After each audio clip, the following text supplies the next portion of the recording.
Kamangyan, hello guys, for today video po ayan, mag-aayos ako ng mga pinamili nila ate. Ayan, dito nga po pala sa amin is pag nag-grocery po sila pang isang buwan po. Ayan, so marami talaga akong aayusin, so ayan. Pero ang iba dyan is inayos na ni ate kasi kanina po is day off ko din, so gabi na ako umuwi. Kaya, ngayon pa lang ako mag-aayos dyan. So, ayan nga. Pero nag-i-enjoy naman ako sa pag-aayos ng pinamili nila. Kasi, alam nyo bakit? Kasi,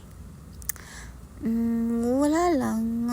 Siguro nasanay lang din talaga ako na pag nag-grocery nga sila is talagang maramihan.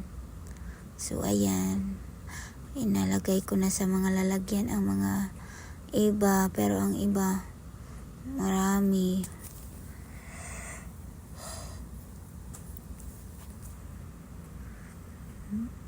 Ayan nga guys, sa pagbo-voice over ko medyo inaantok na ako.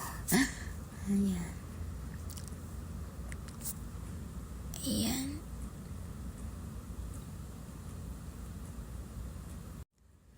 Guys, may kukwento pala ako sa inyo. Pwede bang magkwento? Anyways guys, may share lang din ako. Yan nga guys, normal lang ba sa isang tao na matagal magpatawad sa mga taong nagkasala? Kasi ang hirap yung alam mo yung dala-dala mo pa din ang kahit ilang taon na yung nakalipas, pero alam mo yun, may kirot pa din pag nakikita mo siya. Or tama ba yung maramdaman yung ganun na parang hindi ka pa totaling nakamove on sa mga ginawa nilang hindi maganda sa'yo.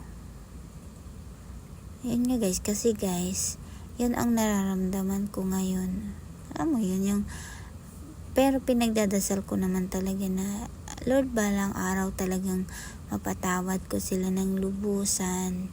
Yung alam kong na talagang maluwag na sa puso ko na wala na talagang kirot kahit kaano pa kasakit ang ginawa nila. Kasi as in guys, sobrang ako, halos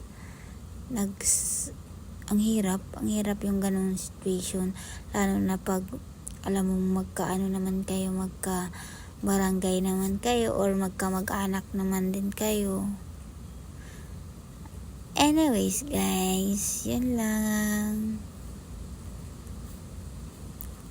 Bye bye, thank you for watching.